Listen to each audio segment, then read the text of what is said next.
Indian railway, देश को जोड़ने वाली शक्ति, लाखों लोगों की जीवन रेखा। लेकिन आज ये खुद एक मुसीबत से गुजर रही है। रेलवे घाटे में चल रहा है। ये सिर्फ नुकसान का मामला नहीं है, ये हमारे देश के भविष्य की बात है। कई दशकों से रेलवे ने हमें जोड़ा है। कश्मीर से कन्याकुमारी तक ये तरक्की और जुड़ाव का प्रतीक रहा है। हमने इसमें सफर किया है, कहानियां बांटी हैं और यादें बनाई हैं। लेकिन अब यही जीवन रेखा मुसीबत में है। नुकसान बढ़ता जा रहा है, बुनियादी ढांचा पुराना होता जा रहा है और चुनौतियां बढ़ती जा रही हैं। हमें समझना होगा कि ऐसा क्यों है। हमें समाधान खोजने होंगे। ये सिर्फ सरकार की जिम्मेदारी नहीं है, ये हम सबकी जिम्मेदारी है। अब समय आ गया है कदम उठाने का। सबसे बड़ी समस्या है अक्षमता। जिस तरह से रेलवे चलता है, उसमें बड़े बदलाव की जरूरत है। बिना टिकट यात्रा बहुत ज्यादा है, जिससे कमाई का नुकसान हो रहा है। सख्त नियमों और बेहतर टिकट प्रणाली की जरूरत है। दूसरी समस्या है पैसे के प्रबंधन का तरीका। रियायती किराया बहुत से भारतीयों के लिए जरूरी है, लेकिन इससे रेलवे की कमाई पर असर पड़ता है। एक संतुलन बनाने की जरूरत है। हमें कमाई के नए तरीके खोजने होंगे। उदाहरण के लिए, विज्ञापन का ज्यादा अच्छे से इस्तेमाल किया जा सकता है। रेलवे की जमीन का बेहतर इस्तेमाल करके भी कमाई की जा सकती है। ध्यान कुशलता और बेहतर वित्तीय प्रबंधन पर होना चाहिए। समय आ गया है कि कामकाज को सरल बनाया जाए और रेलवे को आर्थिक रूप से मजबूत बनाया जाए।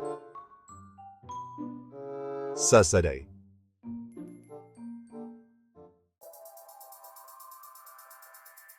जहां पूरी दुनिया आगे बढ़ रही है, वहीं हमारी रेलवे समय में अटकी हुई लगती है। हमें नई तकनीकों को अपनाना होगा। आधुनिक सिग्नल सिस्टम, तेज ट्रेनें और बेहतर ट्रैक बहुत जरूरी हैं। हमारे स्टेशनों को भी नए सिरे से बनाया जाना चाहिए। उन्हें साफ, आधुनिक और यात्रियों के अनुकूल बनाया जाना चाहिए। तकनीक में निवेश एक विकल्प नहीं है, ये एक जरूरत है। आधुनिक सुविधाओं की कमी बहुत से यात्रियों के लिए एक बड़ी वजह है। लोग हवाई यात्रा जैसे तेज और आरामदायक विकल्प चुन रहे हैं। हमें अपनी रेलवे को वैश्विक मानकों के अनुरूप अपग्रेड करना होगा। समय आ गया है कि पुराने सिस्टम से हटकर कुशल और आधुनिक बुनियादी ढांचे को अपनाया जाए। भाग 4, प्रगति की कीमत, ईंधन की लागत और बढ़ती प्रतिस्पर्धा। ईंधन की कीमतें आसमान छू रही हैं। इसका सीधा असर रेलवे के खर्चों पर पड़ता है। हमें ऊर्जा के वैकल्पिक स्रोतों की तलाश करनी होगी। उदाहरण के लिए, सौर ऊर्जा का उपयोग स्टेशनों और यहां तक कि ट्रेनों को बिजली देने के लिए किया जा सकता है। एयरलाइंस और रोडवेज से प्रतिस्पर्धा भी बेरच रही है। प्रासंगिक बने रहने के लिए रेलवे को बेहतर सेवाएं प्रदान करनी होंगी। इसमें तेज ट्रेनें, आरामदायक यात्राएं और बेहतर समय की पाबंदी शामिल है। भाग 5, एक आने वाला संकट, निष्क्रियता के परिणाम। स्थिति गंभीर है। अगर हमने अभी कदम नहीं उठाया तो इसके गंभीर परिणाम होंगे। रेलवे को और नुकसान का सामना करना पड़ सकता है, जिससे सेवाओं में गिरावट आएगी। यह उन लाखों लोगों को प्रभावित करेगा जो अपने दैनिक आवागमन और आजीविका के लिए इस पर निर्भर हैं। आर्थिक प्रभाव महत्वपूर्ण होगा। एक कमजोर रेलवे प्रणाली हमारे विकास को धीमा कर देगी। यह व्यापार, पर्यटन और समग्र विकास को प्रभावित करेगा। हमें यह समझने की जरूरत है कि यह केवल ट्रेनों के बारे में नहीं है, यह हमारे देश की प्रगति के बारे में है।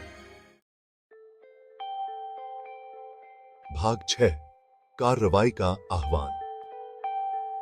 भारतीय रेलवे के लिए एक स्थायी भविष्य की ओर अभी भी उम्मीद है।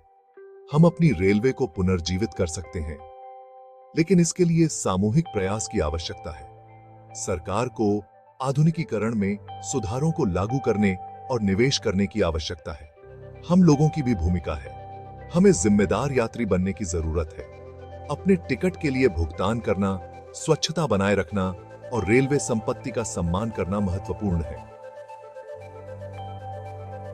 आइए कई समाधान का हिस्सा बने, समस्या का नहीं। रेलवे हमारी धरोहर है। यह हमारे राष्ट्र की जीवन रेखा के लिए एक जीवंत और स्थायी भविष्य सुनिश्चित करने के लिए मिलकर काम करने का समय है।